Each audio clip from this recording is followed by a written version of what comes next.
Somos el equipo número 5, el cual está conformado por su servidora Luna Rocha Sharon Michelle y por Valenzuela Armienta María Irene.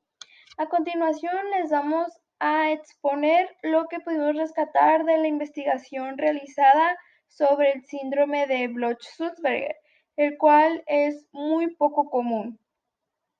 Dicha investigación se realizó como trabajo final para la materia de bioquímica metabólica.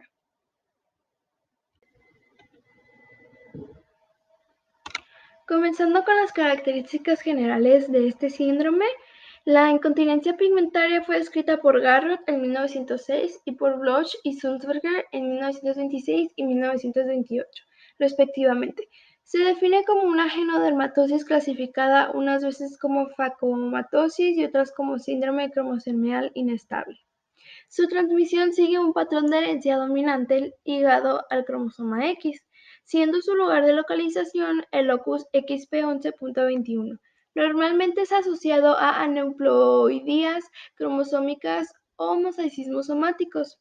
Este raro desorden hereditario cursa con importantes manifestaciones en los tejidos neuroectodérmicos, oculares y musculoesqueletales, lo que determina la presencia de alteraciones neurológicas, oculares y dentales, junto a manifestaciones cualitativas en la piel. Sus formas más habituales son la hipomelanosis de Ito o nebus acrómico, el síndrome de Naegeli-Franceschetti-Jadassohn y el síndrome de Bloch-Sulzberger. Este suele aparecer o desde el nacimiento o dentro de los primeros 3 años de vida. Afecta casi exclusivamente a las mujeres y en los varones resulta habitualmente mortal. Suele presentar 3 estadios o 4, que son el inflamatorio, donde sucede el enrojecimiento y la vesiculación lineal de la piel, pero sobre todo a nivel de extremidades. Después está el verrucoso, que es la liquenificación fundamentalmente localizable en el tronco y la pigmentación de manchas irregulares con color café leche o grisáceas. En esta fase, en algunos casos, suele dejar paso a involuciones de tipo atrófico. El diagnóstico en el síndrome de Bloch-Sulzberger se confirma mediante hallazgos histológicos específicos. Entre las manifestaciones clínicas generales, aparte de las lesiones cutáneas, pueden existir displasias retianas, cataratas, alopecias, lesiones neurológicas como son convulsiones tónico-clónicas, parálisis espástica, retraso psicomotor o incluso microcefalia o hidrocefalia. Entre las manifestaciones ontológicas, por su parte, y eh, las alteraciones del esmalte, sobresalen las agenesias dentarias en dentición temporal y permanente y los dientes cónicos. Estas alteraciones dentales ocurren en un 80% de los casos, son de considerable importancia diagnóstica, pues al contrario que las lesiones dermatológicas van a persistir a lo largo de toda la vida del paciente.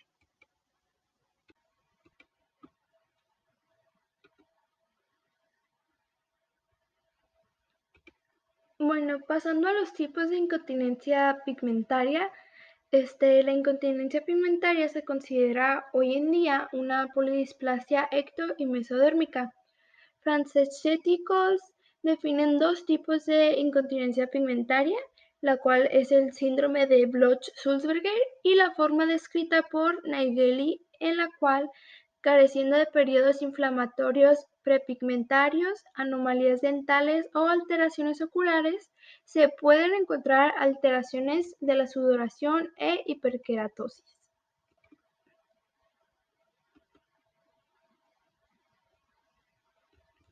Ok, la etiología de esta enfermedad de forma general no está muy clara todavía, ya que hace falta mucha investigación, pero se habla de una posible infección viral intrauterina que no se ha podido confirmar, de alergia al encontrarse eosinofilia en la mayoría de los pacientes o de mutaciones espontáneas. En estos pacientes también se han podido detectar defectos inmunológicos, especialmente en la quimiotaxis neutrófila. El que esto sea así nos indica que, en efecto, esta enfermedad necesita de mayores y más profundos estudios. Una de las cosas que sí se pudo encontrar es que en la etiología de este síndrome, a su vez, implica un mosaicismo pigmentario que se encuentra en dos fases. La primera es la incontinencia pigmentaria esporádica o IP1, que se asociaba a una mutación en el locus XP11, y la congénita o IP2, que es asociada a la región XP28.20.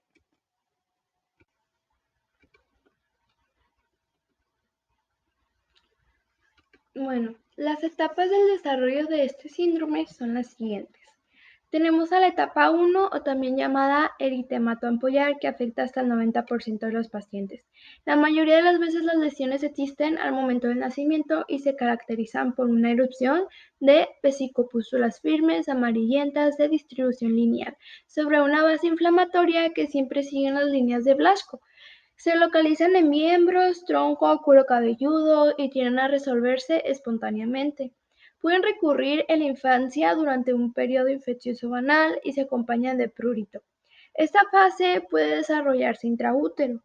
La histopatología de esta etapa se caracteriza por esponjiosis eosinofílica con numerosos eosinófilos intraepidérmicos. Los eosinófilos forman agregados en la dermis y se asocian con eosinofilia en sangre periférica. Se observan también queratinocitos disqueratóxicos que pueden ser muy numerosos. Los diagnósticos diferenciales clínicos incluyen el impetigo apoyar y el estafilocócico, infección por virus de herpes simple, virus de varicela zoster, histiocytosis, maltrato infantil, epidermolosis ampollosa, mastocitosis ampollar e infección por citomegalovirus. Los diagnósticos diferenciales histopatológicos en esta etapa son todas las enfermedades que presentan esponjiosis eosinofílica, la familia de los pénfigos, dermatitis alérgica de contacto, familia de los pemfigoides, epidermolosis ampollosa adquirida, eritema tóxico neonatorum, escabiosis y picaduras de artrópodos.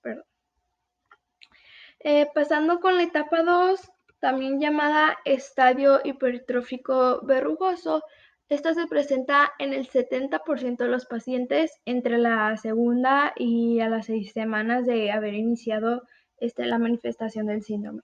La clínica consiste en pápulas y placas verrugosas hiperqueratóxicas en las áreas distales de las extremidades como son tobillos y dedos. También siguen las líneas de Blaschko. Se resuelve hacia el sexto mes, más o menos. En la histopatología existe acantosis y acúmulo de células disqueratóxicas eosinofílicas en la epidermis. El diagnóstico diferencial debe plantearse con los nevus epidérmicos que presentan acantosis, papilomatosis, hiperpigmentación basal y ausencia de disqueratocitos. Después está la etapa 3, o también llamada la hiperpigmentada, que afecta al 98% de los pacientes y produce una pigmentación en espiral o lineal con tonalidad de grisácea a marrón que sigue las líneas de Blaschko. Suele aparecer entre el cuarto y el sexto mes de vida del neonato, aunque en ocasiones puede observarse a los 2 o 3 años. La mayoría de los pacientes se resuelve en forma completa hacia los 16 años. La histopatología evidencia una epidermis normal o levemente acantótica y en la dermis papilar se observan macrófagos cargados de melanina de la incontinencia pigmentaria. El diagnóstico diferencial en esta etapa debe hacerse con la hiperpigmentación postinflamatoria residual y las farmacodermias. Las lesiones hiperpigmentadas aparecen en zonas diferentes de donde se encontraban las lesiones previas, lo que clínicamente descartaría la pigmentación postinflamatoria. Y por último está la etapa 4 o también llamada la etapa atrófica, que se presenta en adolescentes o adultos jóvenes. Se caracteriza por placas hipopigmentadas, atróficas y sin anexos, distribuidas en las extremidades en el 77% de los casos. Estos cambios suelen ser permanentes. En la histopatología se observa una disminución de la pigmentación de la capa basal. En la dermis, los anexos están atróficos, disminuidos e incluso ausentes. En numerosas ocasiones, este estadio pasa desapercibido en forma de lesiones hipopigmentadas, atróficas, alopecia cicatricial y alteraciones en uñas.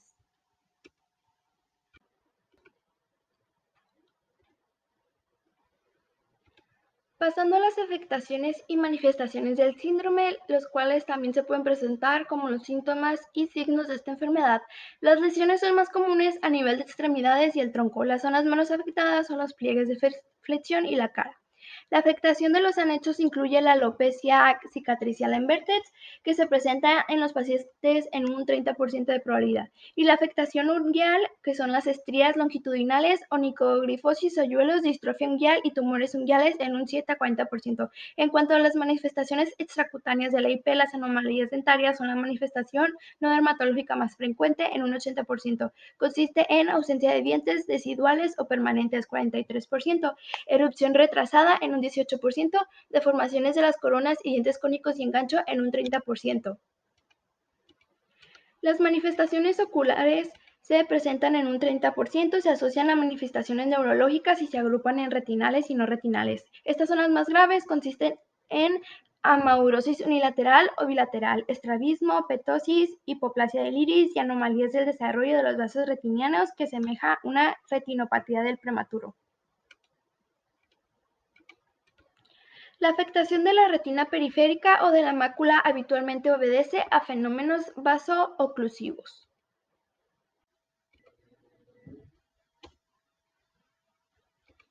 Bueno, pasando con el diagnóstico, de acuerdo con Russell y Finn, la IP presenta una tríada dental que se caracteriza por ausencia de dientes, dientes cónicos o con cúspides suplementarias y retraso en la erupción. Pero esto no es patognomónico de este síndrome, pues estos signos aparecen, por ejemplo, en enfermedades como la displasia ectodérmica o la sífilis congénita. El diagnóstico diferencial con otras enfermedades como la sífilis o la dermatitis herpetiforme puede ser difícil en el periodo neonatal si solo se aparecen lesiones eritematovasculares. Pero la combinación de bullas y lesiones verrucosas lineales en las extremidades del niño en los primeros meses de vida con eosinofilia sanguínea es característico de la IP. Las anomalías en pelo y dientes carecen de importancia pronóstica, pero pueden ser de una importante ayuda diagnóstica. El diagnóstico con el síndrome de Bloch-Sulzberger se confirma mediante hallazgos histológicos específicos. Para diagnosticarlo es fundamental el examen clínico, que son criterios mayores y menores. Exámenes de sangre donde se encuentran elevados niveles de la IgE, leucocitosis, eosinofilia, así como efectos en la quimiotaxis. Estudios anatomopatológicos para su confirmación y observación de los granos de melanina libres en la zona de hiperpigmentación. También se recomienda un análisis genético molecular alternativo para el estudio molecular del gen IKBKG, o sea, el gen NEMO, en el locus XQ28. Casos clínicos. Casos clínicos. En el caso 1 se presentan los siguientes datos. La edad del paciente es un recién nacido del género femenino que ingresó el 13 de octubre del 2015. Su diagnóstico previo fue el síndrome de estafilocócico o posible sífilis congénita. Sus síntomas que presentó fue de que tenía lesiones eritematosas populares de distribución lineal en áreas de hiperpigmentación. Se confirmó el diagnóstico de que era incognencia pigmentaria, se confirmó mediante la biopsia de lesiones. El tratamiento que se le dio fue que se inició con amoxicilina, gentamicina durante 3 días y luego se alternó con azoxicilina durante 10 días por recomendación de la especialidad dermatológica, a pesar de que el tratamiento de antibióticos en las lesiones se mantuvieron presentes. Se dio de alta el 6 de noviembre del 2015.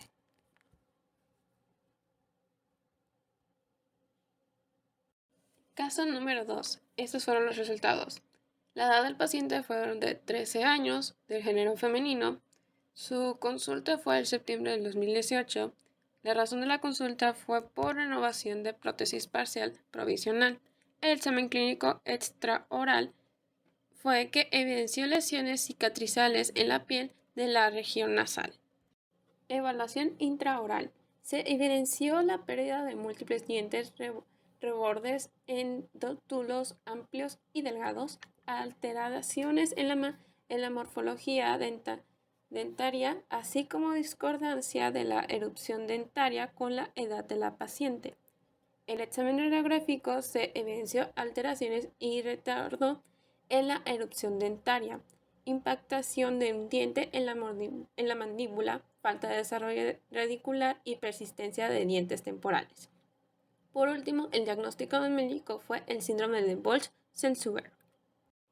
Tratamiento. En cuanto al tratamiento, este se basa en mitigar las repercusiones de los signos o síntomas que vayan surgiendo, por lo que esta patología necesita constante valoración de forma interdisciplinaria. La detección precoz del síndrome, por tanto, es importante que, aunque todavía no existe un tratamiento etiológico, debe realizarse tratamiento sintomático de las que diferentes alternaciones. El tratamiento debe ser multidisciplinario. Pediatra, dermatólogo, neurólogo, oftalmólogo, odontólogo y genetista. El tratamiento se decide en función a las anomalías extracurriculares, ya que las lesiones de piel son benignas, las lesiones cuantas son alterosolutivas y su tratamiento puede ser sintomático. Se describe el uso de retinoides tópicos al 0.05% para lesiones burroscosas en buenos resultados, así como el uso de continuoides tópicos emolientes. El equipo multidisciplinario comprende a varios especialistas, de los cuales se destaca el oftalmólogo, ya que se requiere una estrecha vigilancia oftalmológica por los primeros años de vida por sus posibles complicaciones medicinales ya mencionadas.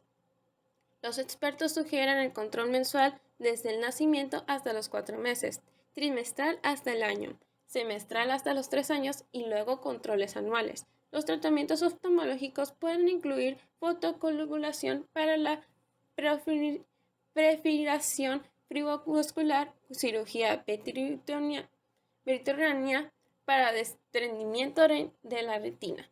La atención del oftalmólogo se realizará periódicamente para determinar complicaciones con revisiones orales. En la evaluación frente a la aparición de anomalías neurológicas se hará la interconsulta con el neuropediatra para optimizar conductas y mejorar su calidad de vida. Las alternativas terapéuticas dependen de la etiología. En esta etapa temprana, el tratamiento ortopédico puede incluir el uso de metonieras, máscaras faciales y o reguladores de función de clase 3. En estas etapas más avanzadas se puede añadir, además del tratamiento ortopédico, alternativas quirúrgicas para corregir situaciones de dismorfia esqueléticas severas. Y bueno, eso sería todo por nuestra parte. Nuestras referencias bibliográficas se encuentran en nuestro documento PDF. Muchas gracias por su atención. Bonito día.